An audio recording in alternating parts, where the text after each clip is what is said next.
Hi everyone, welcome back.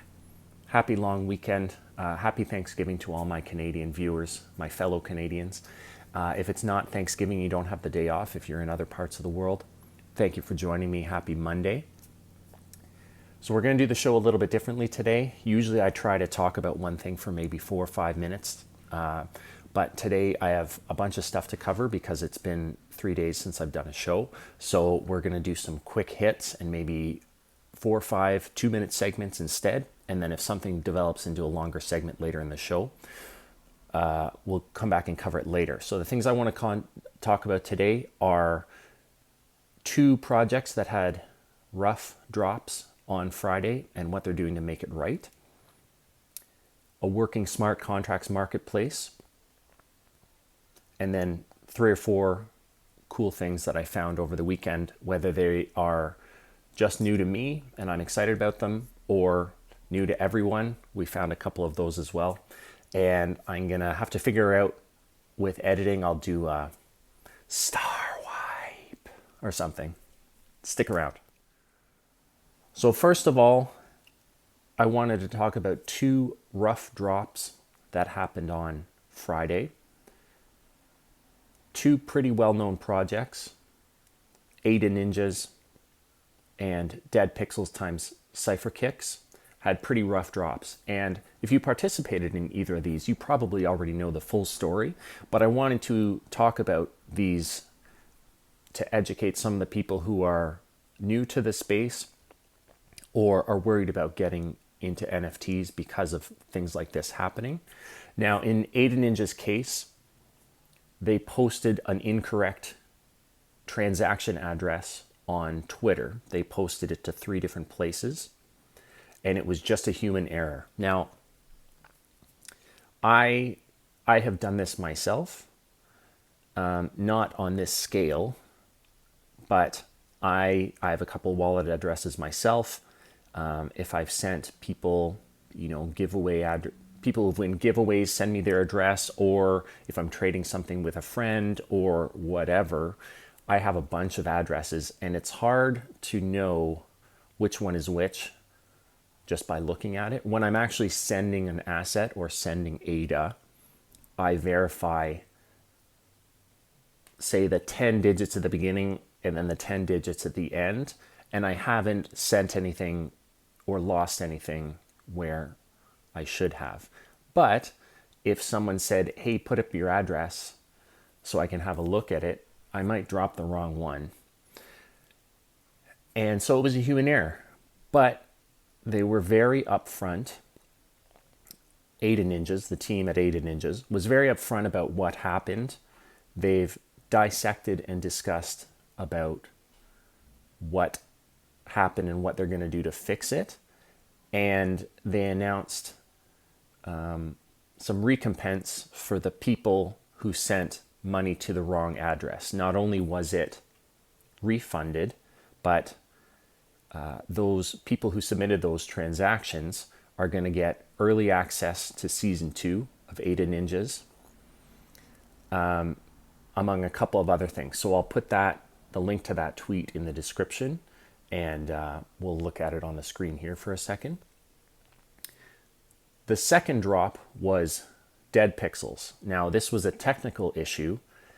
They had a drop of using their system, their website. They wanted to do a drop where the countdown expired and the buy button became immediately live.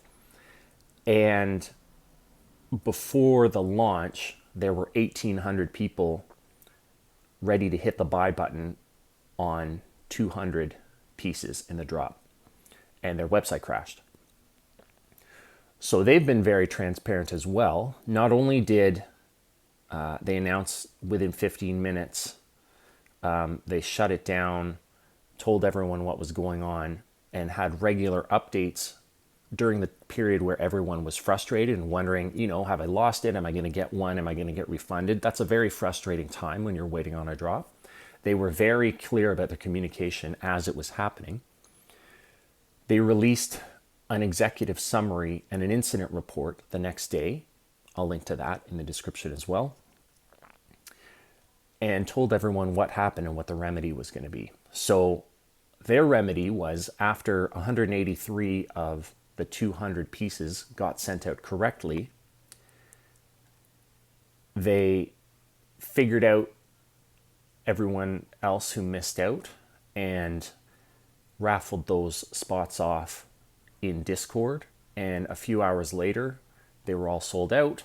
Obviously, lots of people missed out. But in these big projects, not if it's just 200, even when it's 10,000, it's hard to get into some of these drops. So people need to understand that you could be disappointed going in. And they addressed that, and they told everyone what was going on. And much like Ada Ninjas did, they offered ways in which they could help make everyone feel better about missing out on it. And they were very upfront about the technical limitations of the drop and what happened. So if you're new to the space, or you haven't participated in one of these really hot drops, stuff can go wrong. We're still in very early days. Whether it's human error, limitations of websites, stuff can go wrong. But I think both of these projects highlighted ways in which actors in this space can behave going forward.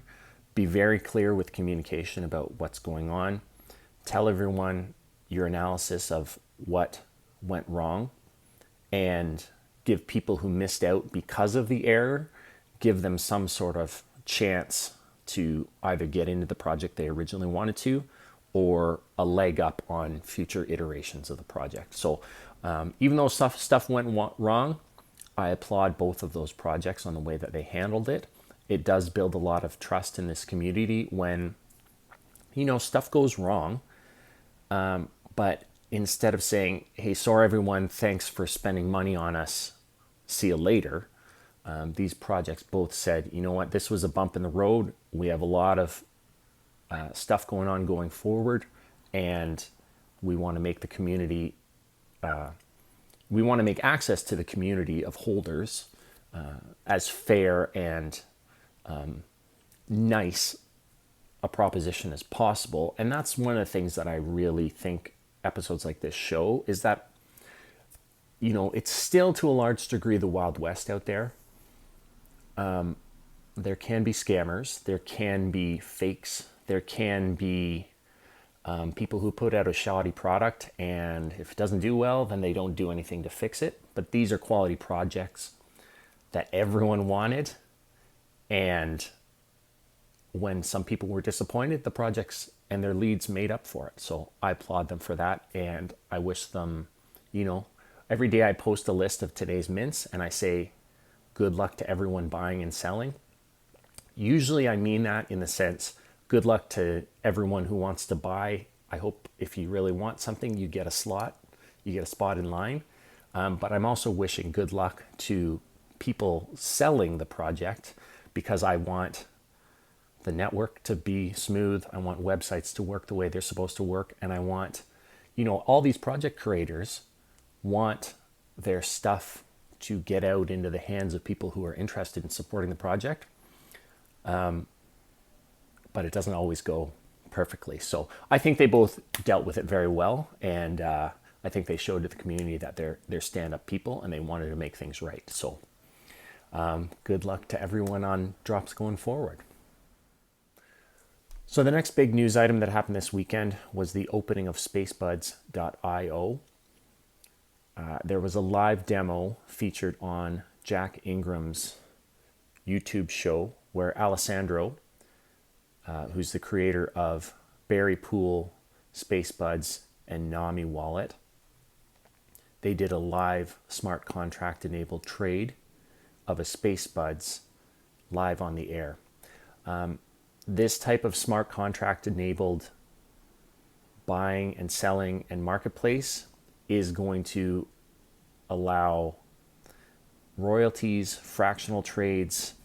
There'll be no waiting period while you wait for a seller to send you the asset. I won't go into many more details here because other people have covered it a lot more in depth than I have. But if you have a Nami wallet, go to spacebuds.io, connect your wallet, check out their FAQ, check out their how-tos. And this is a really big step. But again, I'm not going to say too much more about it because I don't want to misrepresent what's available on there. But if you own a Space Buds or looking to buy, sell, trade, swap, all that sort of stuff, this is going to be all done in smart contracts on chain, and you will no longer have to rely on trusted escrows or middle people to help you send things back and forth. So it's a big deal. Go check it out and watch Jack's video, the live stream of doing the live test. It's fascinating to see this type of thing come to life on the Cardano blockchain. All right, so one of the cool projects that I found this weekend that I wanted to share with you guys, this was one where I was just, scrolling CNFT Twitter at 1 a.m, as one does, and the art caught my eye. And as I started to look at this project, the mission and the way the mission and the art tie together is what really attracted me to this. This is called Lucid Dream CNFT. I'll post the Twitter handle and a Discord link in the episode description. And I found them right before they reached their 500 follower milestone, at which they released the Discord link. So this is an NFT series dealing with addiction and mental health issues around the topic of addiction.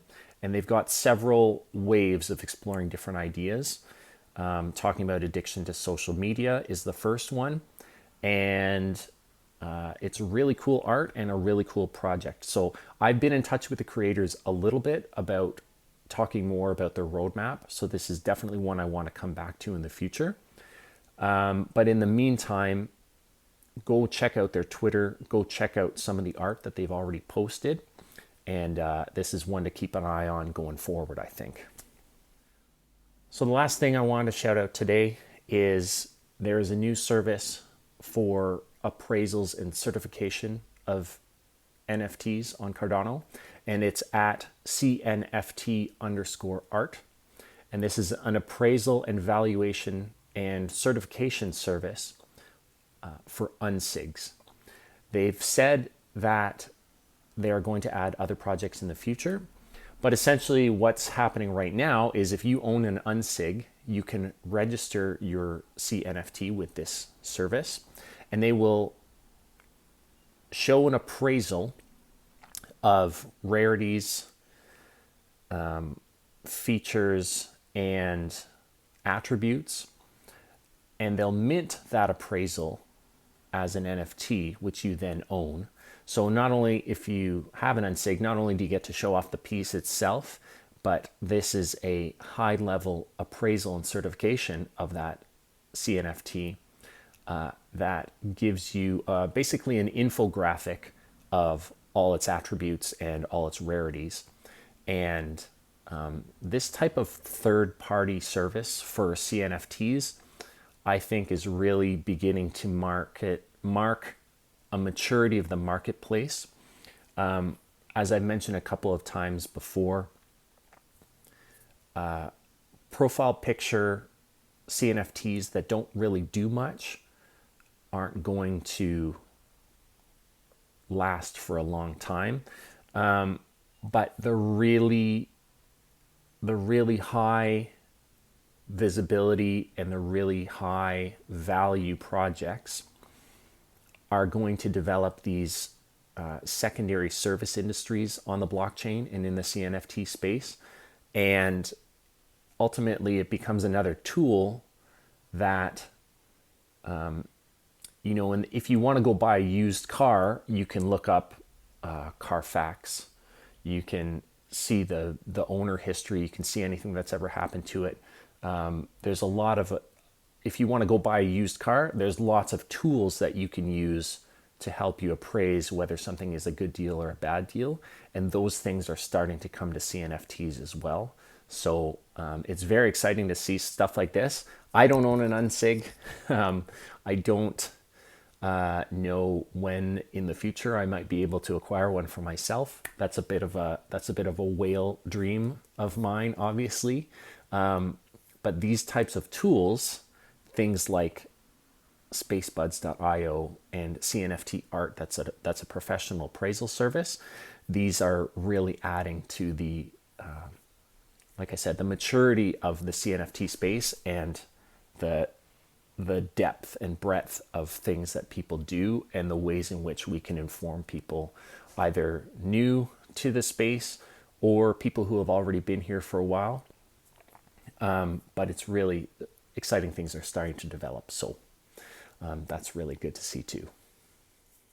So the last thing that I'm going to talk about is another small artist that I found last night on Twitter. Goes by the handle at CruiseT, and making tarot card CNFTs. So he was kind enough to send me this one, which I think is great. And we got to talking a little bit about the project, and I said I dig the art, I'll mention it on the show, and then he sent me a whole deck. So what I'm going to do to help spread the word, get him some more subscribers, and talk about this project, is I'm going to give away 5 of them this week. So by the time this episode goes up, this will be the pinned tweet for the show on at That CNFT Show on Twitter. And I'm going to run this until Friday at 1600 UTC. And with that, that's it for today's show. Thank you again very much for joining me. My Canadian Thanksgiving friends, enjoy your day off, enjoy your meal. Be thankful for the people you have in your life, and enjoy it. Eat a lot of food, and I'll see everyone here tomorrow. So thanks again for joining me. Have a great day. Thanks a lot.